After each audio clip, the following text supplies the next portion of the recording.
Steel Podcast. This thing belongs to Mr. Roy. It belongs here, and let's see if we can bring this damn thing back here next year. Along. Here we go. The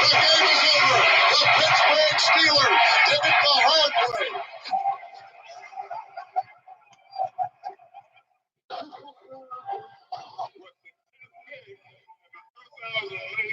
NFL draft, the Pittsburgh Steelers select Devin Bush,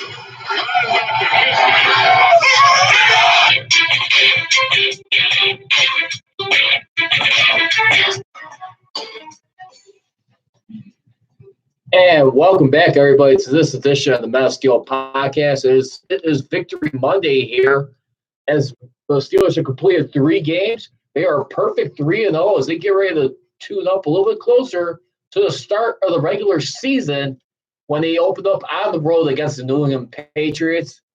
That will be the opener on the road, as let's not forget, as that will be happening. Remember, that game will be happening on the opening of the season in New England, in Foxborough. That's going to be Sunday, September 8th. That's going to be a Sunday night game on NBC as they get a little bit closer, a little bit more ready for that. Still got a little bit banged up injury news I'm going to get into in just a moment here. Anyway, just want to say, for those of you tuning in, remember you can find the Facebook page at Men of Steel Nation, simply Men of Steel Podcast. You can also catch the show streaming live also on Instagram. That is Men of Steel Nation. You can also follow me on Twitter at Prodigy Richie. Then, of course, you can check out my YouTube channel, which is also streaming live right now, Men of Steel Podcast.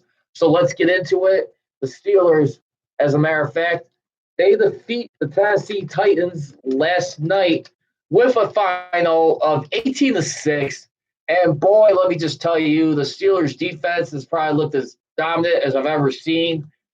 They are definitely, really, no pun intended, swarming up on the fronts. You look at both sides of the ball, the defensive and the offensive fronts, like a swarm of bees right now. Just a few little takes going into that game. I want to just say this just kind of disappointed me a little bit in this one. They lost the turnover ratio in that game. Obviously, they're not going to have a perfect turnover ratio. I mean, win the turnover ratio every game. But you had like 2 interceptions combined, in that contest, when you look at it, by Mason Rudolph and, of course, Joshua Dobbs, which, by the way, throughout this preseason, if you're looking at his QB rating going into this game, I tweeted out yesterday, as a matter of fact, last evening during the game, and you really start to wonder right now, how much is he starting to sweat some bullets right now as far as being that backup guy behind Ben Roethlisberger. At this point in time, he's obviously got a lot to prove at this point in time. But I was saying the stats, I put it up last night, and when you look at it so far, this preseason up to par right now, Mason Rudolph, who's 21 of 32 for 243 yards with 3 touchdowns, a pick, 106.6 QB rating. Dobbs, on the other hand, 14 of 27 for 248 yards with a touchdown, 2 picks, 65 QB rating at this moment in time. But right now, I've been basically going on record saying, when you look at it, I really think this is Mason Rudolph's job to lose at this point in time. Obviously, when you consider the stuff right now, a lot of people looked at a year ago when he got drafted in the 2018 draft. Remember Ben Roethlisberger was like a little surprised at the pick and thought they could have probably done like a better pick at that point in time. But when you look at it, obviously, of course, a lot of people weren't expecting him to start necessarily right away. Pretty much, you had Landry Jones, who by far, as many people's eyes, probably felt like he was out of town in due time. And then, of course, you also look at, too, this year, Joshua Dobbs had a decent preseason a year ago. And then last year, the thought that Mason Rudolph was going to be more than likely expected to be holding the playbook. Sitting on the sidelines, learning from Dobbs and Ben Roethlisberger. Just taking notes, just just trying to get used to the playbook little by little. I mean, that was primarily Joshua Dobbs' responsibility a year ago. Is he earned that right?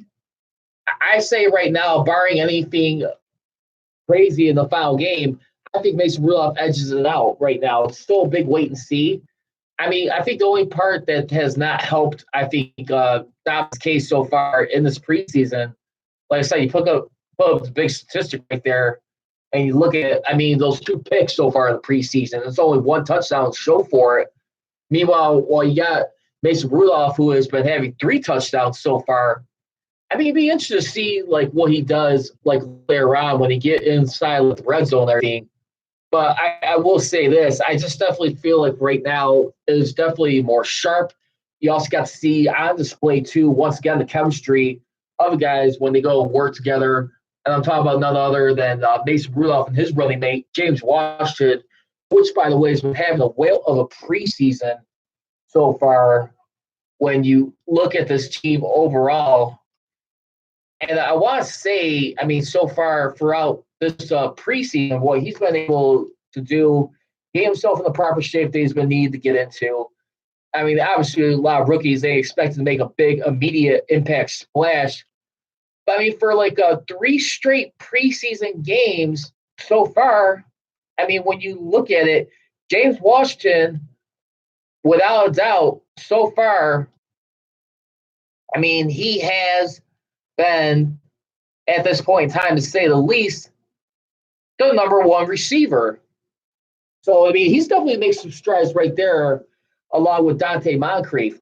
There's still an interesting position about is if you're going to have him possibly edge out Moncrief for the number 2 wide receiver job.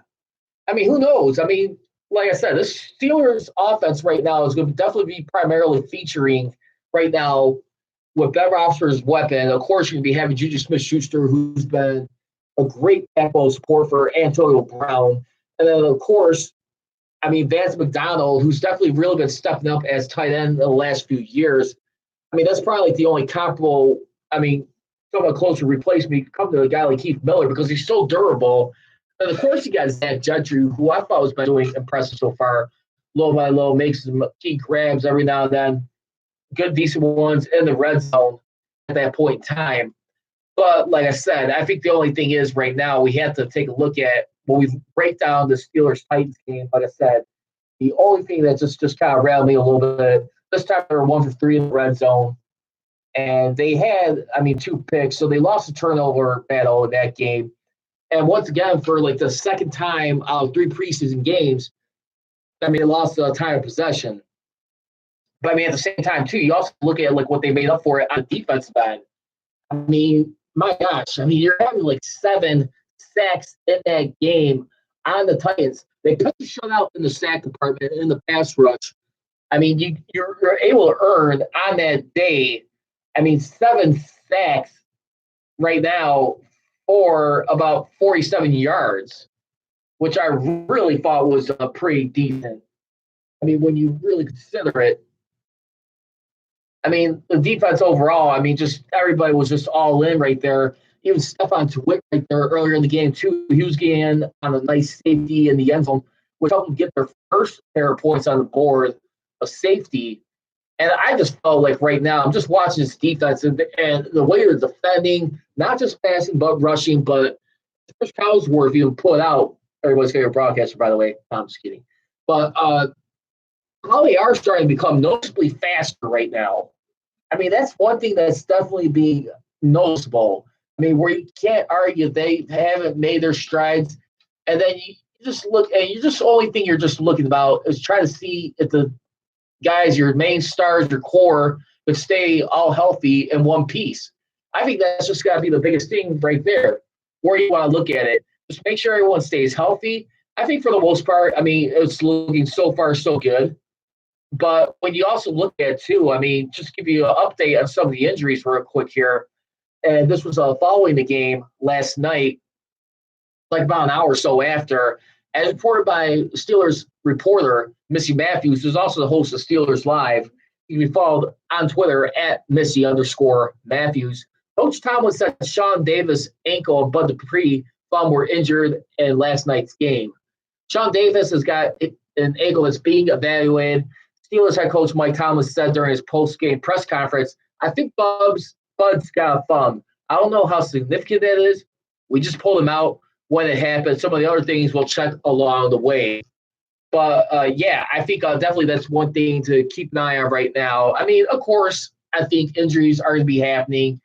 And the only thing is where we just get a little bit more adamant about is when you start getting into, like, positions you may have in need that you may have to start filling up, where it's the outside linebacker position or it's also at tight end when you've reached the end of this preseason. I think those are real big things right there you have to watch out for when you look at it. I think right now they've been doing a good job. I mean, just having everybody off the bench, this is what the preseason is all about. It may not have the best ratings, but at the same time, you do get to see your backup guys that are trying to make a roster.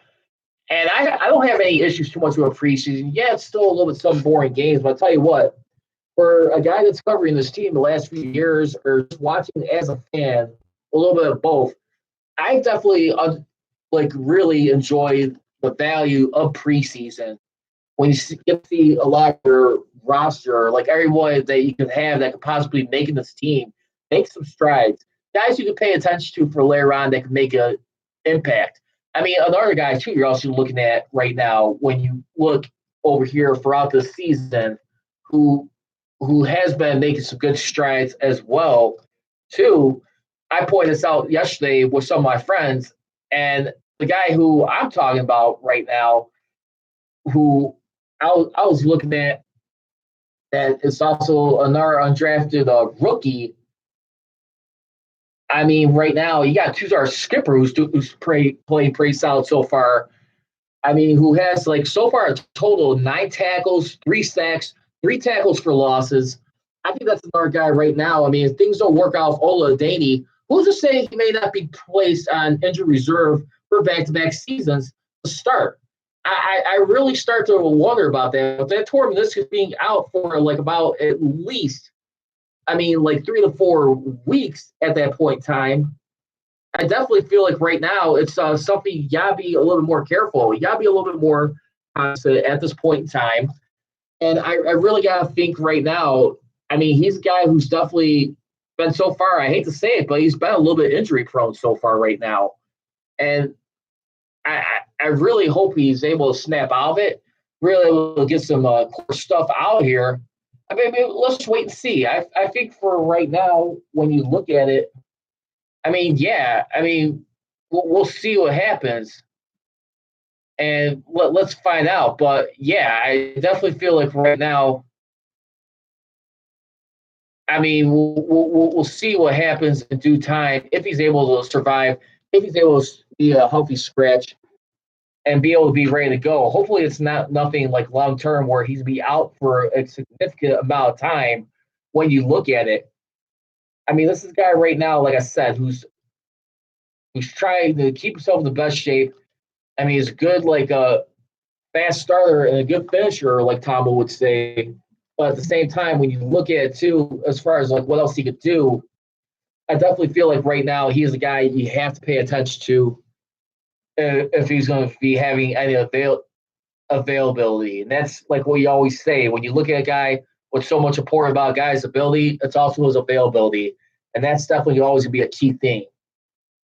It's also taking some look at some other stuff here on the opening drive. I mean, Sean Davis, I mean, he was saying, according to the Pittsburgh Tribune Review, he was being quoted saying, I'll be ready for New England. I mean, this definitely, like I said, like a guy who seems hell-bent and determined, not wanting to miss that game. I can't say that I blame him at that point. But I also look at it, too, this way, when you really look at it, I think for right now, the thing is, a lot of guys are just trying to be in survival mode. But at the same time, too, like I said, you always want to be a significant stride. You want to be like just showing some consistency, showing some good rhythm here. I'm not sure if I'm going to be liking the fact one day if it comes down to where we have to eliminate the preseason altogether.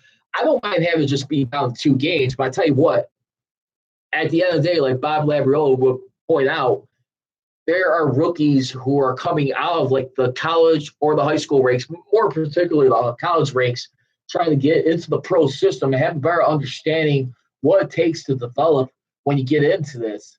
And that's why I think right now, I mean, well, when you think about things, let's just see. But like I said, I really do believe right now you have to kind of leave it the way it is. And you don't want to like necessarily break up something that's going to come down to value use. Some guys you call up later down the line. Also here on the opening drive. I mean, right now you got Benny Snell Jr., who by Jerry Dulac was reported prior to the game last night. And I'm kind of glad the rain and thunder held up last night because it was supposed to be coming down pretty bad. I mean, so far the weather kind of held up. It was definitely a little bit rainy. It seemed to be like a little bit of a light rain when watching on television. But you have Benny Snell Jr., who missed this game due to a groin injury he suffered when making the tackle last week. I want to say during the game against the Chiefs, it was on a tackle. I mean, so far, I mean, that's the guy right here who just seems to be coming up just a little bit short so far. I mean, I still think he can catch the ball, but as far as like short yard situations that he was phased for in Kentucky, that's a concern I think the Steelers right now are being a little bit more watchful of. I mean, it almost seems like the brain trust is saying that they haven't seen him proven it in the pros just yet where he can make those contributions. And of course, I mean, look at a guy like Mike Tomlin, who definitely feels like right now going into this, I mean, you want to see them be able to like make contributions to this team, and we'll find out. But let's get ready to go into fair or foul here. Fair or foul, Benny Snell will do enough to contribute effectively on the 53-man roster. I'm going to go fair on that one, and only because, like I said, I think a lot of things too, even like Dave Smith likes to see, especially the Steelers coaching staff, you like to see how these guys start off on special teams and work their way up from there. I think that's definitely one big thing. I mean, when you look at overall Steelers football and what they resemble and what they do on a consistent basis, I think that's a thing right there. I think you have to like start off somewhere where you can make some impressive plays. And I think that's definitely one of the foundations right there who really like it. I mean, at this point in time, I think when you do that, you start to open some eyes up. You are a contributor.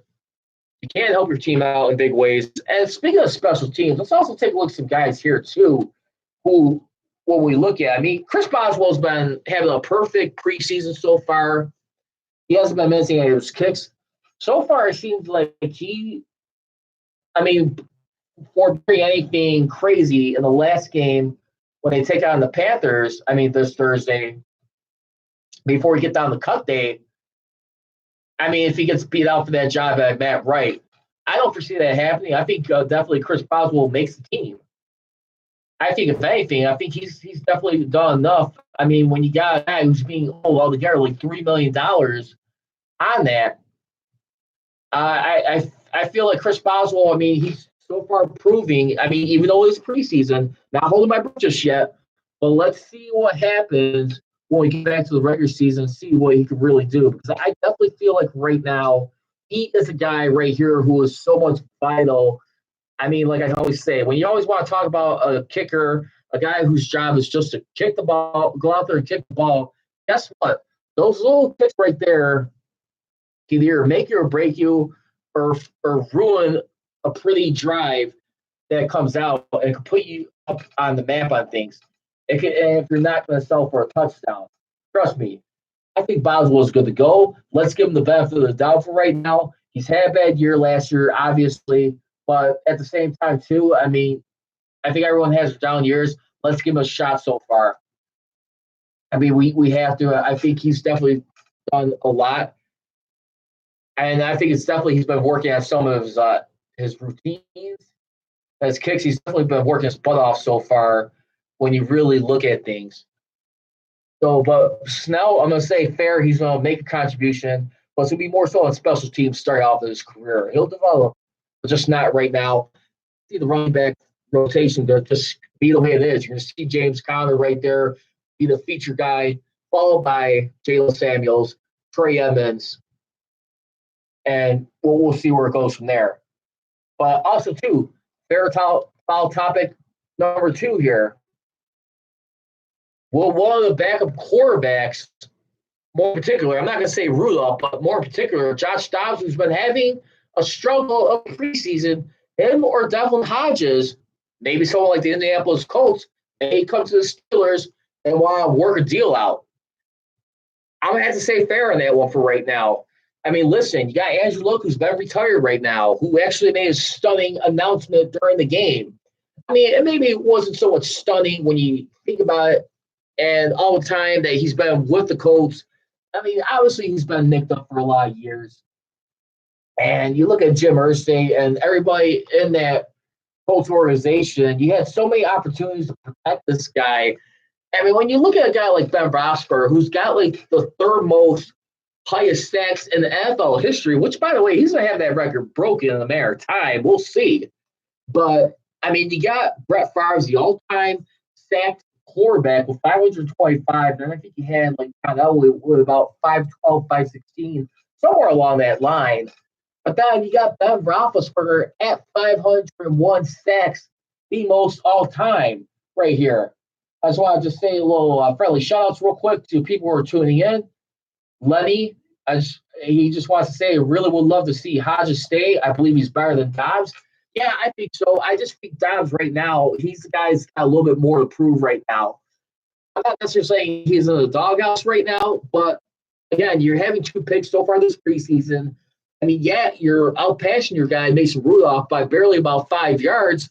I mean, at the same time, too, I really feel like right now, I don't want to see the Steelers shoot themselves in the foot either. Then if it does go to the Colts, let's play devil's advocate here. Think about this scenario. Let's just say he's able to beat out Jacoby Brissett for that quarterback position with the Colts. And guess what? When it comes time to face them, you're facing your guy who's right now like a former Steeler right there, has a little bit of experience, what the playbook was like. I mean, on offense, and could get some stuff their defense. I mean, listen, I mean, I don't want to shoot ourselves in the foot, but I mean, at the same time, too, I think right now they are a desperate team. They want to get something restored. I mean, they worked their tails off. And I got to say right now, real quickly, and I'll say this again, Andrew Luck has earned the right to, if he's got to come to a place where he feels like mentally, emotionally, and spiritually he's drained, and he wants to walk away from this game as healthy as possible, fine. But I tell you what, I agree with Stephen A. Smith 100%. This has also been my belief, too. What I don't get, and you know what, I'm not going to so much blame those fans for getting on Andrew Luck for walking out the way he did. I'm sorry. But you know what, at the end of the day, too, when you do it, the timing that you did, and I think they were supposed to be having a press conference, I think the next day, on Sunday, I think it was already scheduled, but you decide to, have that report go out public to Adam Schefter, who tweeted out and reported it at about, 9 Central Time when I was, at home settling down. I didn't watch any of the Bears-Colts game, but still, I was, thinking that, wait a minute. I mean, this guy's stepping away right now? I mean, you got to be kidding me. I mean, it's I'm looking at it, right now at this point in time where I look at it, and it's wow. I mean, it's I want to hear from the guy himself. I haven't heard him say that he was stepping away. I want to hear the actual quote. I mean, Adam Schefter, whoever he reports pretty much, you know as well as I do, it's pretty much solid. That's what's going down. Very often he misses topics and being on point with stuff. And I really believe right now, too, that you also look at it as just the timing, I think, really looks bad. I'm sorry, it does. I don't want to wish a guy ill will, but at the same time, too, I am going to say, listen, if that was my guy, my quarterback, let's say Roethlisberger. I mean, let's put ourselves in their shoes. I mean, obviously, he decided to tease a lot. He didn't tease a lot of people, but he was definitely soul searching. I mean, about 3 years ago, right after the loss of the Patriots, he's definitely looking at his health, his future, his family, his kids, and everything. that he didn't want to like necessarily be like a guy who's be like a walking skeleton or a guy where he's not going to be healthy down the road. He had to give him some time. I mean, Ben Roethlisberger is our chase. He's earned that right. But I mean, just put your like if like Ben Roethlisberger were to just say, you know what, I can't do this anymore right now. It was during a game, like say, against the Colts. Trust me, no offense. As much as he's got, and yes, the Steelers do got a guy like Mason Rudolph, and you still got Josh Dobbs for the moment, as long as you have him. I mean, can you honestly say that you could like live with that at that point in time? I mean, Mason Rudolph, like I said, he's looking good so far with the arm. Real quick here, I mean, this was definitely one highlight too. I remember hearing in the game, and you saw Mason Rudolph, who made his presence throughout. It was a nice deep pass to James Washington over the middle. Check this out. I'm gonna play this for you guys right now. This is coming courtesy from yesterday's Sunday football game when the Steelers were against the Tennessee Titans. Take a listen to this as we get ready. I got the highlight right here being pulled up for you as we take a look at it. To throw the ball. He does throw the ball down the field. The guy going for it. It is James Washington. And Washington throws it in for a 41-yard touchdown. AC Rudolph. Deep was the pattern, and look, whether it's fishing, these guys are getting open, and nice job. Wow. Yeah, I mean, that's definitely. It just goes to show you an example of what this offense is still capable of doing. Just like I said, I think the only part that I was just a little bit frustrated with, too, I mean, on the offense, too, you went 1 for 3 in the red zone. But, I mean, at the same time, I think Ben Roethlisberger, I mean, he looked very solid, very sharp in that contest when you look at it. I mean, he's definitely all ready to go. This is the third straight year he started off in the preseason. I remember 2 years ago, he didn't have such a good third preseason game. But I mean, you look at Ben Roethlisberger, who's obviously had the highest quarterback rating of the three quarterbacks combined between him, Rudolph, and Dobbs. 99.2. You have Rudolph 89.8, and of course, Josh Dobbs was 36.1. And overall, they had a combined QB rating of 74.3. I just want to see right now just takeaways. I don't think I've hardly seen any interceptions throughout this preseason. That's one thing that's got to change. But I definitely feel like they're definitely doing a good job defending. They're ball hawking right now, and once they ball hawk and keep doing it the way level they're doing, they're the like definitely get some more turnovers. If you ask me, I really believe that's going to be a biggest thing into this when you look at it. And you take a look at it, because like I always said, when they have at least between 29 and 35 takeaways since in the Super Bowl era, going back to 1966, they have a 61% chance at making the playoffs. So I'm looking for like the magic number of takeaways this year. I want to see it at least get up to about 30, if they can. If they get up to 30 right there, that definitely helps a tremendous deal in the turnover ratio when you look at things. And I really think that will definitely be huge. You have to get that up. And like I said, just about like 8 interceptions where they had like a year ago, that's not going to cut it. I mean, when you think about things. And last but not least, for a fair foul topic, Steelers will go 4-0 in the preseason finale. Also, want to just give a little shout out real quick to my friend, Earl Barnes. Thank you very much for joining, sir. Glad to have you here. Lenny, he's also got our comment here. Defense was better last night, like the pressure they put together. Explicitly, that sack for safety, yes. And also, too, remember, that was also I mean, when you look at it, too, Stephon Tuitt, who's been a little bit in and out the last few years. I mean, when you look at his overall, I mean, statistics, I mean, right here, I mean, since signing his deal 2 years ago with the Steelers back in 2017, day before the start of the season, and you look at the overall production that he's had overall, when you look at it, I mean, he's had like at least like 45 sacks I mean, year before he had 25 total, and he was able to like improve like some of his sack number. So I mean, his highest sack total in the season was back in 2007. I mean, back in 2000. Let's see, Stephon Tuitt. Back in 2015, when you look at it, who's actually right there, he had 54 total tackles right there, and tackles for loss. So he was able to like get 7 tackles for loss last year.